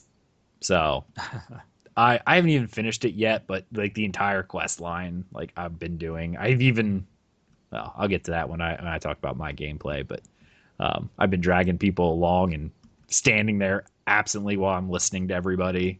And I make them stand there and wait. Avi, Ark, looking at you guys. Right.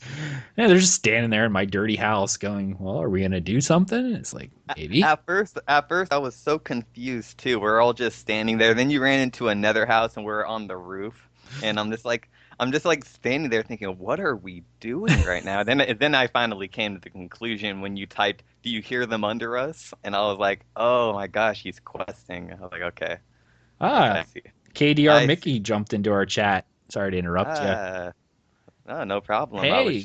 I was just watching him earlier on Classic, so hello. Nice. Jeff, I haven't done it yet. Maybe I'll like it. It's not terribly long. I will say for those of you who like solo, you're going to be kind of upset because there's two quests. The one in the Temple District and the one in the Arena District that you cannot solo. No, you just can't do it. The events you have to do are just, I guess I shouldn't say can't. Maybe you could if you had a really good build, but I know in the Temple District there's an event in there it's just wave after wave of enemy, and then a giant boss comes down, which is like a dungeon boss, literally a 4-man dungeon boss. I would be surprised if you didn't have issues, so I don't know. Maybe you could do it, but you're going to have issues. Everything else that I've seen, I'm on the final quest. I don't know if that's going to require a group, but at least those 2 of the original 6, well, there's 7 quests total for the story, but 2 of the 6 at least need a group. So if you like running solo, you're going to need a group, and you're going to need a group of a couple people, not just like one person. You're going to need a tank. You're going to need at least one healer. And from there, so I have an AD character trying to kill me. So that sucks. Yeah. I guess the rest of my gameplay has been mostly Imperial City. Like tons of Imperial City. And I've been having so much fun in it right now. Like insane amount of fun. And I'm gonna kill him. Oh no, I'm gonna die because he freaking murdered me. Oh no. I might die, guys. Oh no.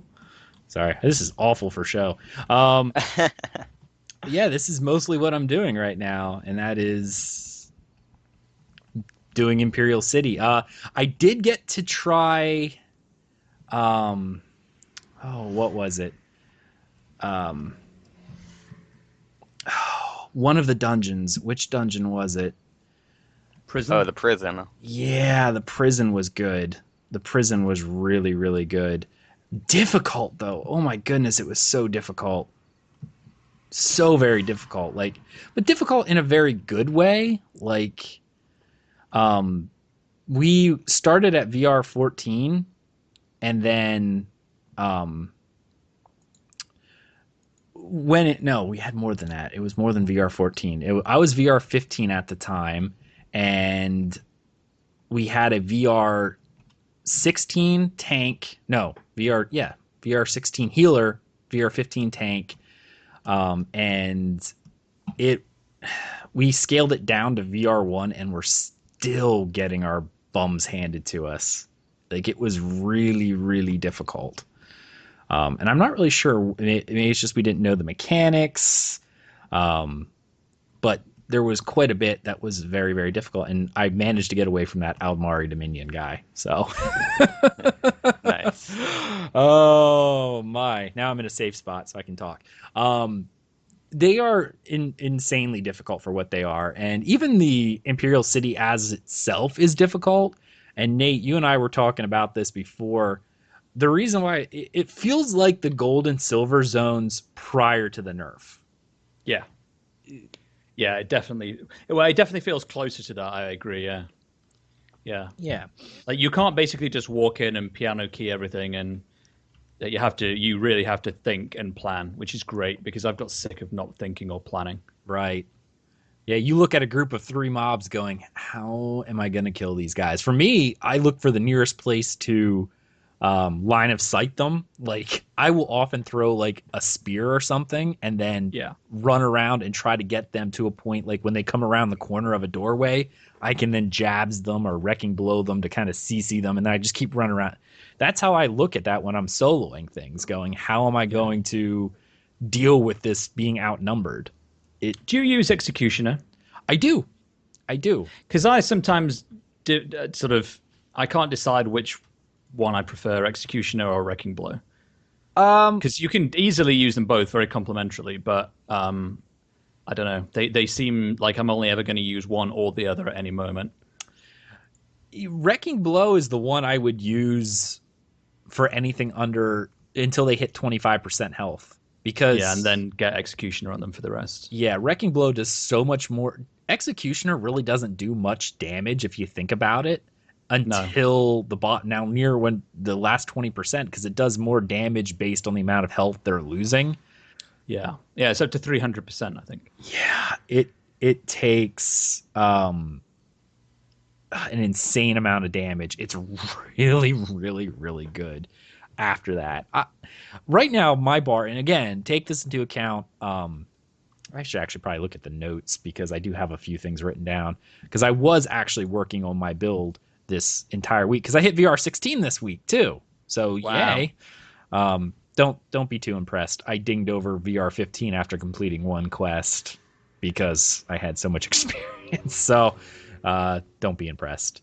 I only had to do one VR, and I wasn't really grinding or anything. I was just messing around in Imperial City, and I got it. But my bar right now, as a Templar, biting jabs does so much damage because of the perk Burning Light, which has a chance to, let me pull it up here so I know exactly what I'm talking about. Burning Light is a passive under the Adric Spear line.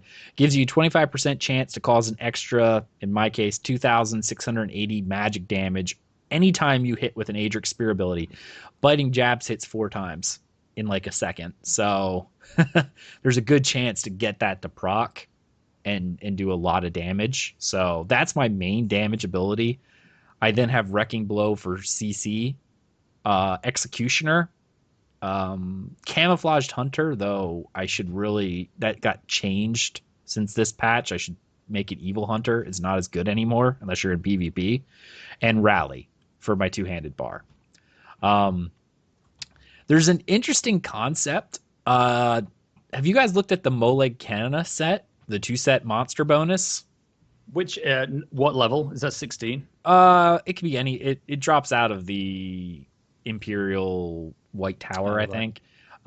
Essentially, it's a 2-set bonus. One gives weapon damage. One does a chance to, or when you perform 3 light attacks in a row, it makes you go into overkill, which increases your damage by like 50%.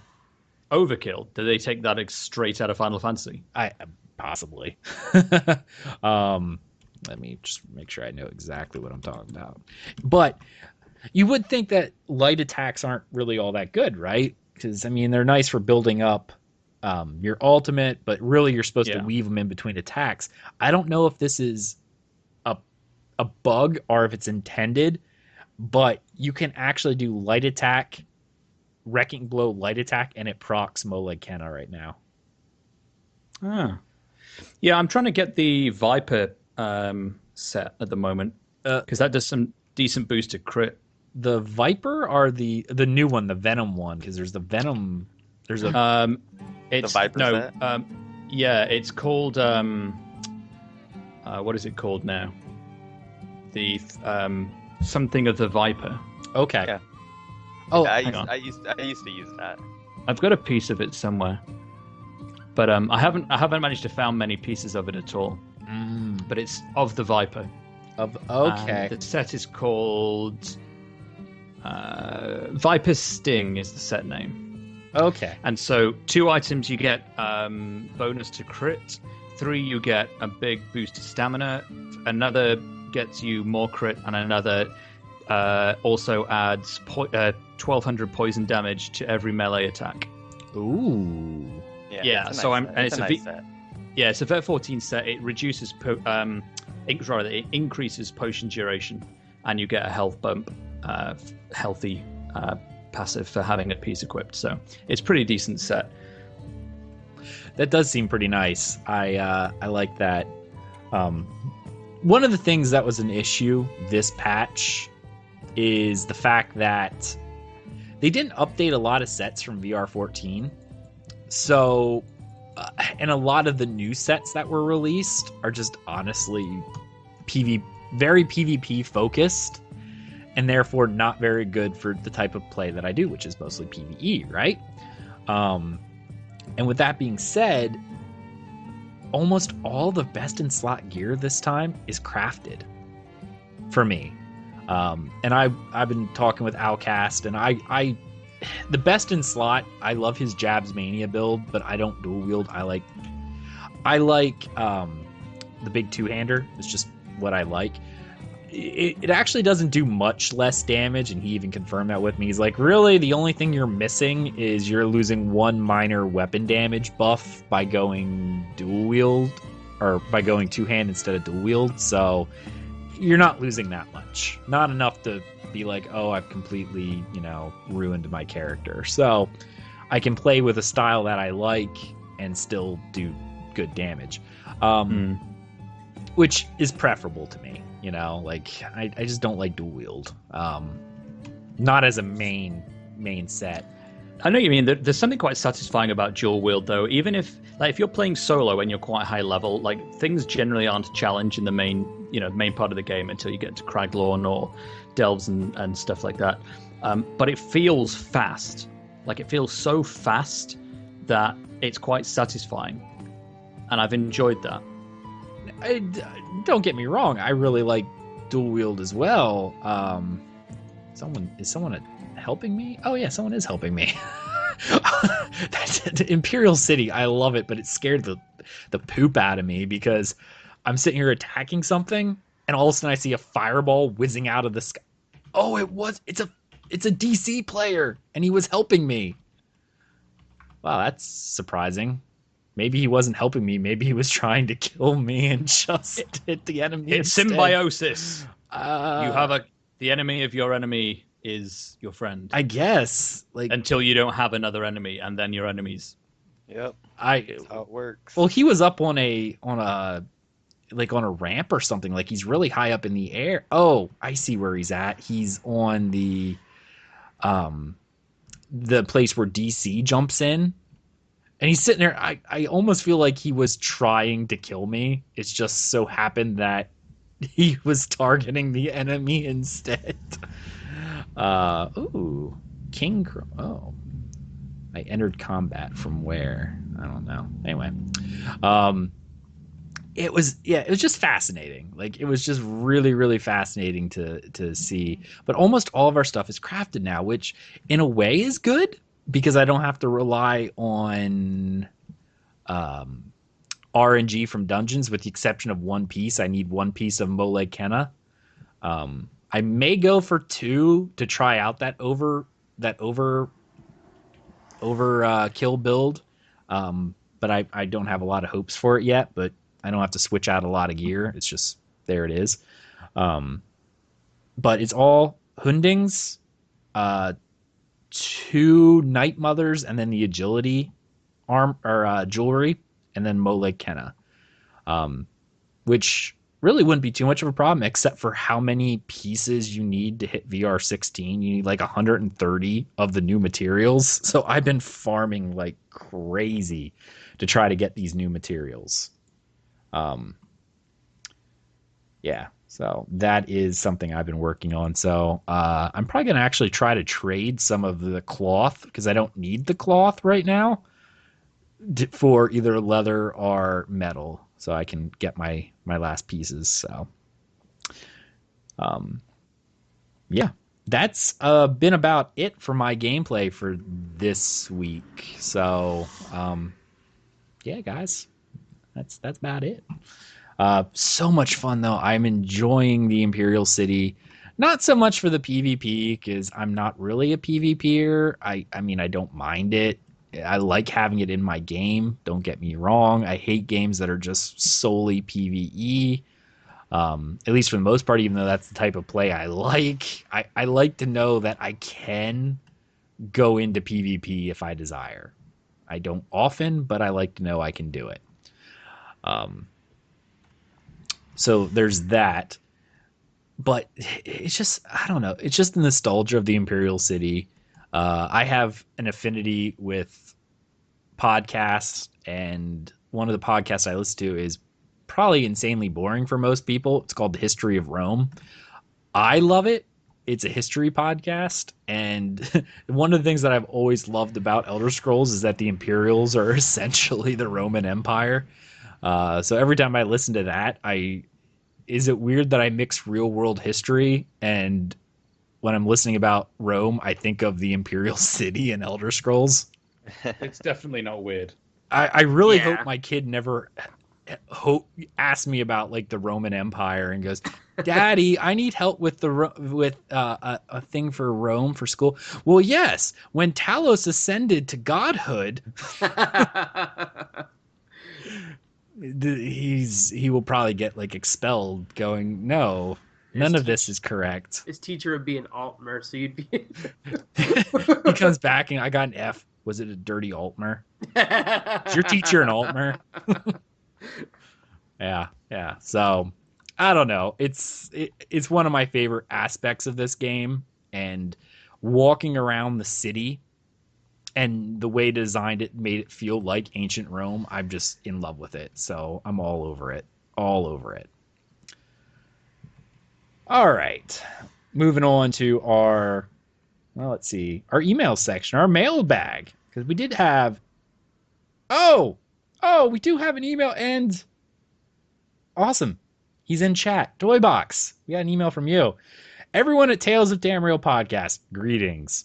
After listening to episode 78, Crying Over Spilled Mead, I had to try it. I don't particularly enjoy drinking beer, as the aftertaste is horrendous. However, I do enjoy liquor and whiskey among the wines. Mead, I have to say, is my new favorite alcoholic beverage. Well, that's me clapping for you, sir. Awesome. I approve of this. I had what is called the Honeywood at a local brewery. As the name implies, it's strong honey flavor, so good, and hits so hard. Obviously, most meads do. The fiance had to drive us home that night. Awesome. Anyways, I just want to say thank you for the bad influence of your podcast anytime, and for producing a great podcast. Keep up the great work. I hope to game with you all soon in Tamriel. P.S. Where do you purchase your mead? What's your favorite flavor? Okay. I know this isn't necessarily Elder Scrolls related, but I'm a Nord, so it sort of is. There is a local brewery here called Stonekeep in Pennsylvania where I live. They do really good mead if I'm buying it. Now, with that being said, I've been really addicted to the American Homebrewers Association website, and I've been brewing my own mead these past several months. And that was the offending mead that was spilled in that episode, which made me really, really upset, because it wasn't just like going out and buying, a $20 bottle of mead at a liquor store. That was 6 months of my labor down the drain, or more specifically on my crotch. And it made me very upset. But I do make my own mead. My favorite is actually what is considered traditional mead, which is literally just water, honey, and yeast. Obviously, the more honey you put into it, the more flavor you get out of it. It also determined by the type of honey you use, because this is really fascinating. Depending on what flowers the bees feed on during the honey making process, they get a little bit of that flavor in the honey. So like if the bees are feeding off of like an orange blossom, like an orange orchard, you'll actually get a citrus aftertaste in the honey. It's really, really fascinating. A lot of what I've been brewing recently falls under what's called melomels, which are honey or traditional mead, but you add fruit to it. One of my favorites is I had a strawberry one recently that was really good, and I've actually been making one. One of my next batches actually is strawberry and raspberry melomel that I've made. I'm really excited for that one to open up. But obviously my favorite is just the plain old traditional. So check when you purchase your mead, ask them if it has any kind of fruit in it. It's considered a melomel. But if you're looking for a traditional mead, it's simply honey and water. And for those who don't know, most mead does carry somewhere in the 15 to 17% alcohol range. So there's a reason why the Nords are so happy all the time. Yeah. Sort of an off note, I've actually gotten requests to do a video on the Dungeon Crawler Network on my mead making process. So I am actually going to be doing that in the future. Like, I will record myself as I make mead and show everybody how I go about making my homemade mead. So, for those who are at all interested. So even if you live in a dry state, it's very easy to to get these things, because I mean, you can get yeast anywhere. I would prefer you buy specific wine yeast, because it works better. But you can use bread yeast. You might get a little bit of a bitter after flavor, but if you take it out after about a month, after the fermenting process is mostly done, you can avoid a lot of that. And you can also do what's called back flavoring by adding more honey into it later and then letting it sit and ferment after you removed it from the yeast bed. So I've really been addicted to doing this stuff. So sorry guys, sort of off topic, but it was an email and I'm a Nord, so I really feel like talking mead fits Elder Scrolls. Yeah. Nice. Toy Box is in chat saying he's in Michigan having issues purchasing at liquor stores. Mead is a hard thing to come across because it honestly, let's face it, it's an old beverage and it's not super popular.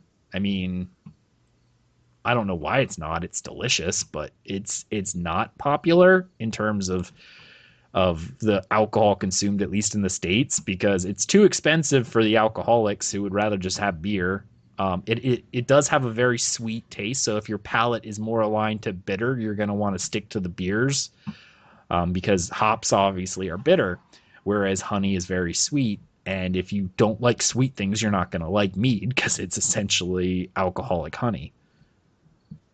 So, all right. Honey, Heart, and Grain. That's right, Ark. Absolutely. There's a song from, if you haven't listened to it, it's from Miracle of Sound called Nord Mead. You should listen to it. Nate, have you listened to that song? Because you should. It's on YouTube.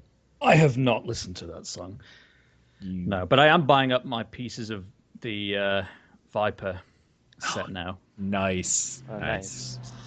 So I've got 4 of them. Nice. Excellent. How much are they running currently? Very, very little, about 500-600 gold. I did overpay for one of them, but I love this. One of the names, Belly Scales of the Viper. Belly Scales. It's only 600. I think it's because the value's gone down since the highest rank became Vet 16, so you can actually get some bargains on Vet 14 stuff at the moment. Yeah. And a lot of sets that aren't upgrading have lost a lot of their value because they're not Vet 16.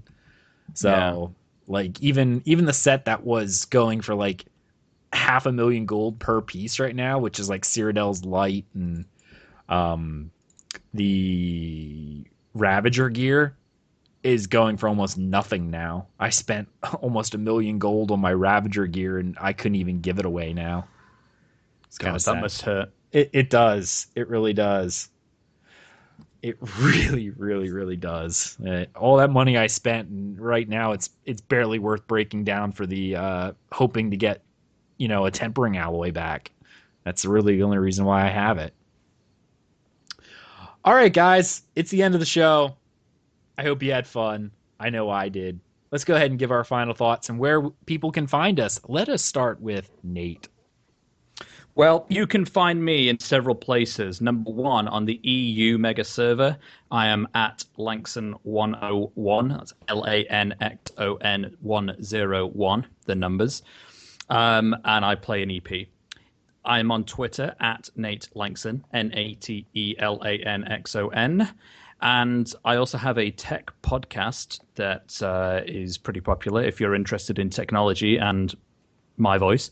And that's called Text Message, TECH' message. That's on all the usual places you would find a podcast. Or if you just Google my name, no one else has my name, so I'm pretty easy to find on Google. Nice. I do indeed encourage people, if you're interested in tech, to listen to his podcast, because I am subscribed and I find it fantastic. So definitely listen. All right, Avi. Oh, sorry, muted. Happens sometimes. No, it was a really good show. Had a great time. Always good to talk some Elder Scrolls. If you want to find me anywhere on the internet or in game is where I'm mostly at. It's at Avi Optimal, AVIOPTIMAL. All right. Setsua will be, I guess he'll be back a little bit because he had to run and do something else. So unfortunately, he's not here. Or is he here? No, I just he's got here. back. Oh, sweet. Yeah, just got back. All right, Setsua. Give your away. All right. Well, I had a lot of fun. I always enjoy coming on this show and talking about Elder Scrolls and hanging out with my buds. Mm-hmm. So, you can find me mostly on PlayStation Network for anyone that's playing the PS4 at Setsua 25, SETSUA 25, and my Twitter is Chocobo Knights Setsu, I believe. They wouldn't let me put the A, so I'm not really sure, but it's just SETSU. Other than that, that's pretty much it. All right. And you can find me, Aggelos, on Twitter at Aggelos, AGGELOS_WOF. Guess what WF stands for and win a prize. Prize isn't worth anything. You can find me on DungeonCrawlerNetwork.com, which is where we do all of the fun stuff that we do for the network, including Tales of Tamriel, Dungeon Crawler Network Podcast, The Midnight Hour, and Chocobo Nights. You can find us right here on YouTube at youtube.com/Dungeon Crawler Network. We record every Sunday at 3 p.m. Eastern Time. So come on out, chat with us, have a good time, and possibly drink some mead. We hope you all enjoyed this episode, and we will see you next week. See you, everybody. Stay moist. Auf Wiedersehen.